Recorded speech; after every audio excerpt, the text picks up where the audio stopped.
नमस्ते।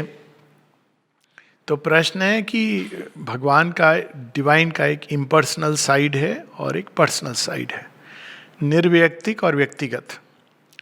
वास्तव में सृष्टि में हर चीज का एक निर्वैयक्तिक साइड है और एक व्यक्तिगत साइड है। अग्नि अपने आप में एक सत्य है, वो बादलों में छिपी है, आकाश के ऊपर है, सृष्टि के आदि में है, सब में अग्नि है, पत्थर के अंदर है, अणु के अंदर है। लेकिन उसका एक व्यक्तिगत स्वरूप भी है। इसके अंदर वो ये रूप ले लेती है।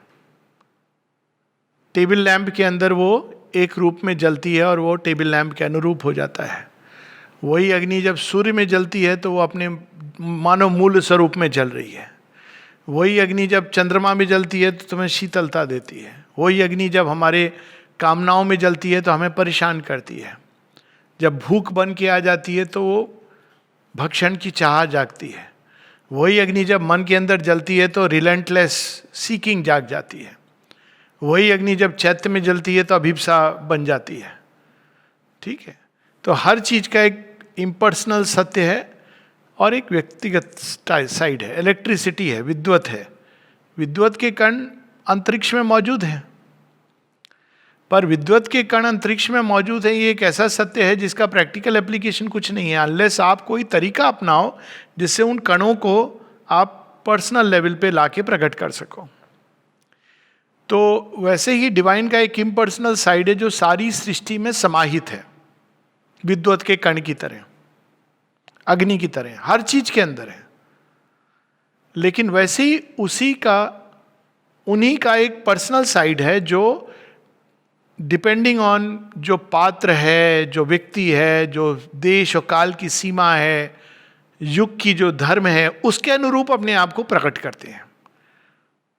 तो जब भी वो क्रियाशील होते हैं तो एक व्यक्तिगत साइड सामने आता है। अब एक और एग्जाम्पल ले लें, प्रेम का एग्जाम्पल ले लें, फेवरेट एग्जाम्पल। तो प्रेम क्या है, व्यक्तिगत है या निर्वैयक्तिक है? अपने आप में प्रेम एक सत्य है, सब जगह, अणु के अंदर भी है। एटम्स, मॉलिक्यूल्स प्रेम के कारण फॉर्म होते हैं, स्टोन के अंदर भी फॉर्म होते हैं।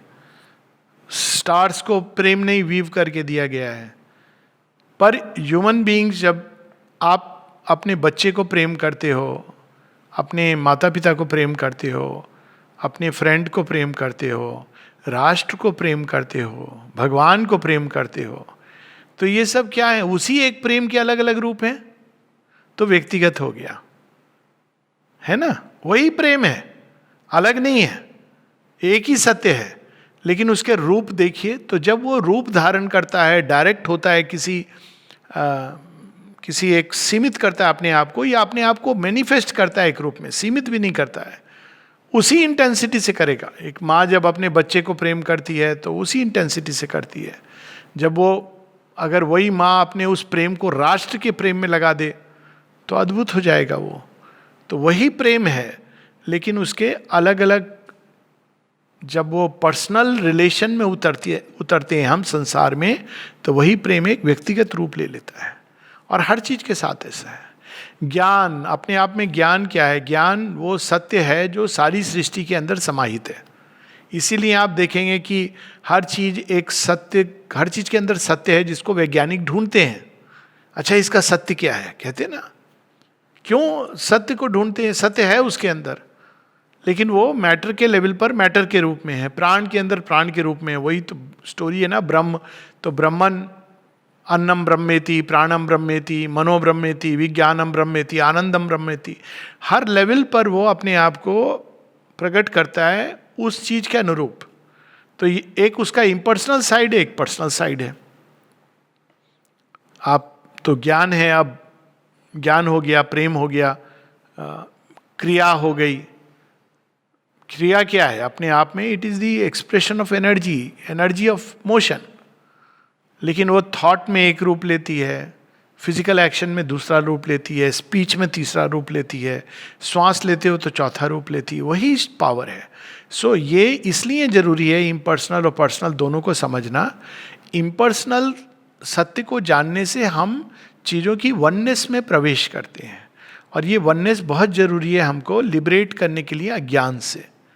अब आप देखिए, एक एक बाघ मृग के ऊपर जंप करता है या चेज होती है दोनों में, तो अगर आप केवल पर्सनल सीमित करके अपने आप को देखोगे तो कहोगे ये बाघ है, ये मृग है, दोनों के बीच में देखें क्या होता है। लेकिन अगर आप इम्पर्सनल सत्य के रूप में पकड़ोगे तो आप कहोगे कि जो बाघ के अंदर एक तीव्रता और बल के रूप में प्रकट हो रही जो ऊर्जा प्रकृति की, वही ऊर्जा मृग के अंदर स्विफ्टनेस के रूप में प्रकट हो रही है।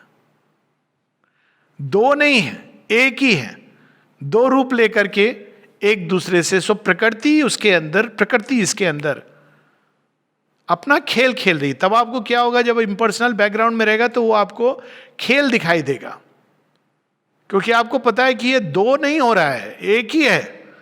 वही एक ट्रुथ है, वही एक शक्ति है जो इसके अंदर ये रूप ले रही है, उसके अंदर ये रूप ले रही है।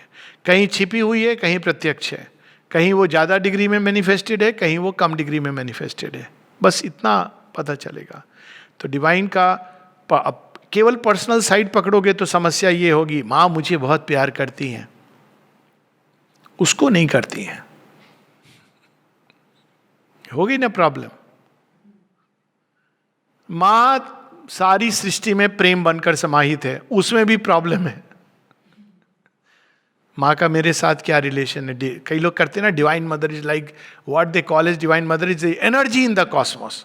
यस, पर energy in the cosmos, how do you relate with energy in the cosmos? तो वही जो पूरे ब्रह्मांड में सौर मंडल में सौर ऊर्जा बनकर, जो जड़ में जड़ की ऊर्जा बनकर, वही हमें डिवाइन मदर के रूप में एक व्यक्तिगत संबंध में जोड़ लेती हैं। दोनों जरूरी हैं मनुष्य को पूर्ण सत्य को पाने के लिए। केवल आप इम्पर्सनल में जाएंगे तो सृष्टि मीनिंगलेस है, क्योंकि सृष्टि में तो वैरायटी है, नानाविध बहुविध है। और केवल पर्सनल में आप रहेंगे तो आप उस महान सत्य को भूल जाएंगे, तब आप सृष्टि में बंध रहेंगे और सृष्टि के ज्ञान में बंधे रहेंगे। दोनों ही जरूरी हैं। अब जो पर्सनल गॉड में बंधे रहते हैं वो कहते नहीं मेरा भगवान ही बस सबसे बड़ा है। ये नहीं कि वो भगवान, दूसरा इम्पर्सनल है कि भगवान तो सब कण कण में समाया है। तो दोनों को समझना एक साथ, भगवान कण कण में समाया है, इसके लिए राम के रूप में आया, इसके लिए कृष्ण के रूप में आए, इसके लिए क्राइस्ट के रूप में आए, इसके लिए वो एक निर्व्यक्तिक सत्ता बनकर आए, इनके लिए वो माँ श्री अरविंद के रूप में आए, उनके लिए एक मनुष्य के रूप में आए, साधारण मनुष्य के रूप में, उनके लिए उन बाबा जी गुरु जी के रूप में आए। तो आप दोनों सत्य को एक साथ पकड़ते हो। आपको देखना है कि आपके लिए वो किस रूप में आए। पर्सनल रिलेशन का अर्थ ये होता है, पर्सनल साइड। आपके साथ डिवाइन एक पर्टिकुलर रूप में आए हैं, आपको उसके प्रति फेथफुल रहना है। दूसरे की तरफ एक किसी के प्रति डिवाइन वॉरियर मूड में भी आ सकते हैं, काली के रूप में विनाश करने को, है तो डिवाइन ही।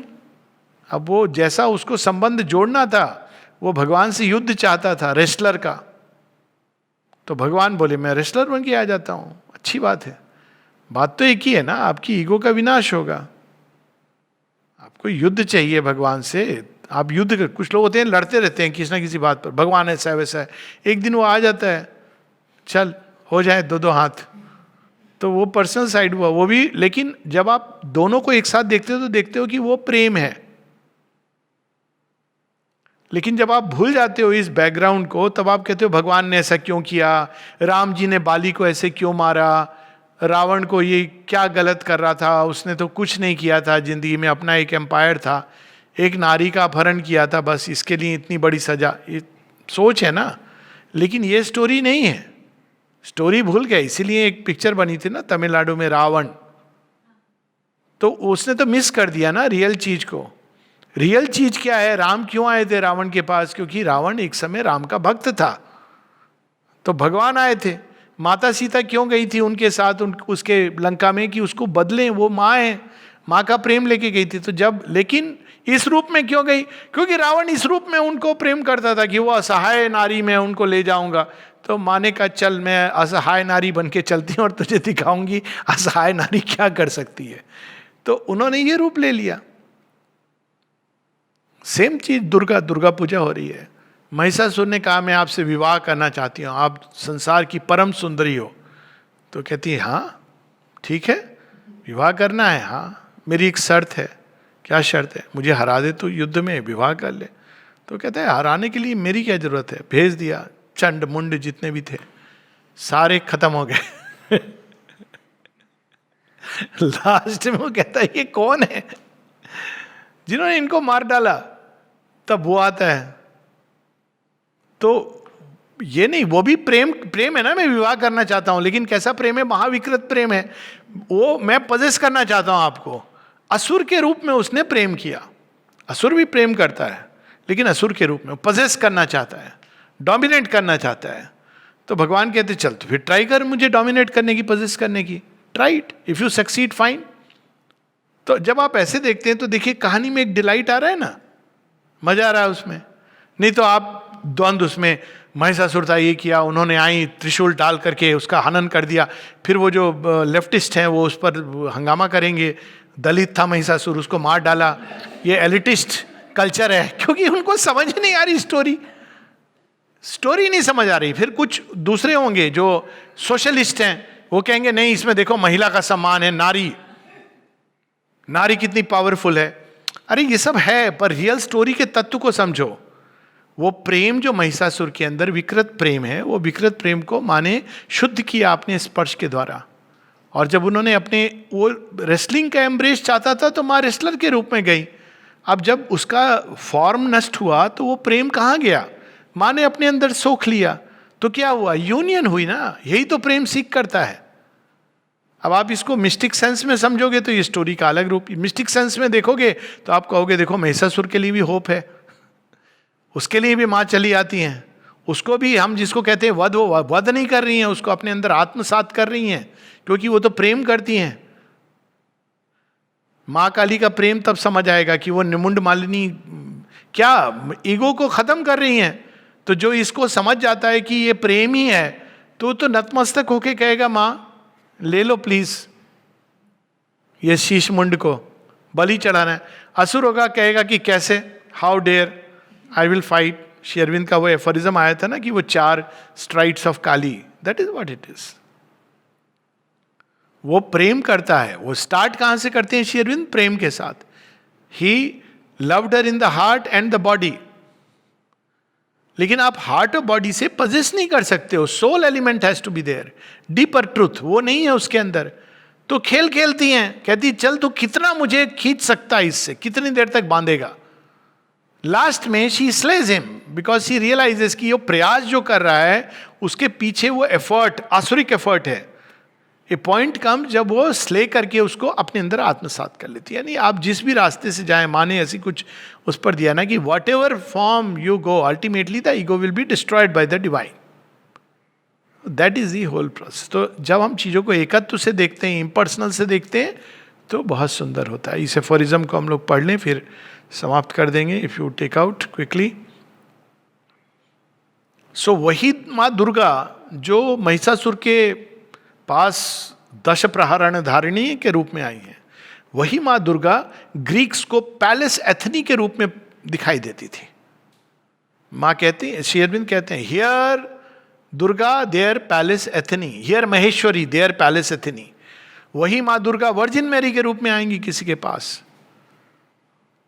तो ये वो एफोरिज्म है। Shumbh first loved Kali with his heart and body, then was furious with her and fought her, क्योंकि वो पजेस करना चाह रहा है। At last prevailed against her, ये भी भगवान की लीला है। तू कहां तक? Seized her by her hair and whirled her thrice round him in the heavens, the next moment he was slain by her. These are the Titans' 4 strides to immortality, and of them all the last is the longest and mightiest. तो पूछा प्रश्न किसी ने, I do not understand the meaning of the titans 4 strides to immortality. माँ का देखिए कितना सुंदर उत्तर है। Whatever the nature of an individual may be, whatever the nature of an individual may be, ultimately in one way or another, whether he fights him or loves him, the end is always the divine. फर्क इतना है कि जब आप एक wrestler का embrace देते हो, आपकी हड्डियां चटकती हैं, आपको पीड़ा होती है। जब लवर का एम्ब्रेस देते हो, यही डिफरेंस होता है ना। जब आप प्रेम से किसी को एम्ब्रेस करते हो तो उसको बड़ा अच्छा लगता है कि मेरी हड्डियां चटक जाए, मतलब there is a joy in that intensity of melting into the beloved. अब रेसलर का एम्ब्रेस देते हो, झगड़ा करता है व्यक्ति। यही डिफरेंस है। बच्चे को जब माँ एम्ब्रेस देती हो, कहती है कुछ पूछू, बच्चा बहुत खुश होता है। अब बाहर वाला कोई अगर टच करे तो देखो फिर क्या रिएक्ट करेगा। है वही दोनों चीजें, लेकिन अंदर में भाव। So that is the impersonal and the impersonal, हर सृष्टि में, हर चीज में। लेकिन अगर आपने इम्पर्सनल को प्राप्त नहीं किया है तो आपका पर्सनल लव, पर्सनल ज्ञान विल बी मीनिंगलेस, क्योंकि तब आप गलत दृष्टि है आपकी। मैं इसको प्यार कर रहा हूं, खत्म हो गया। भगवान मेरे अंदर, ये बोलने की चीज नहीं है, ये भाव है, आपको अंदर में जागृत करना है। भगवान मेरे अंदर इस रूप के द्वारा उसके अंदर भगवान को प्रेम कर रहे हैं उस रूप में, इस रूप में ये लीला रचने के लिए, this the role divine wants to play. तभी सावित्री में क्या लाइन आती है, सावित्री जो कहती हैं कि ओके गॉड इज देयर, सब कुछ है, लेकिन मेरे लिए वो सत्यवान का रूप धर के आए। लेट हिम, हो सकता है कि सत्यवान से भी बड़े कोई गॉड होंगे, let him come and wear the form of Satyavan. ये जो जान जाता है वो जीवन में आनंदित रहता है, उसको द्वंद्व में नहीं जाता है। पर जब ये नहीं जानता है तो मैं उसको प्रेम कर रहा हूँ, वो मुझे कितना प्रेम कर रहा है, नहीं कर रहा है, ये सब हिसाब किताब शुरू हो जाता है। क्योंकि हमने उस असीम को, इम्पर्सनल को सीमित कर दिया। पर्सनल सीमित करना नहीं है, पर्सनल उस इम्पर्सनल को एक डायरेक्ट करना है। इम्पर्सनल बैकग्राउंड में रहेगा। जैसे ही आपने इम्पर्सनल से कट किया पर्सनल को, तो सीमित कर दिया, तब आपकी प्रेम की सीमा हो जाएगी, ज्ञान की सीमा हो जाएगी, कर्म की सीमा हो जाएगी। लेकिन जब आप इम्पर्सनल से जुड़े हो और आप पर्सनल रूप में उसको डायरेक्ट कर रहे हो, तो आपकी सीमा नहीं है, because you are receiving constantly. ठीक है, नमस्ते।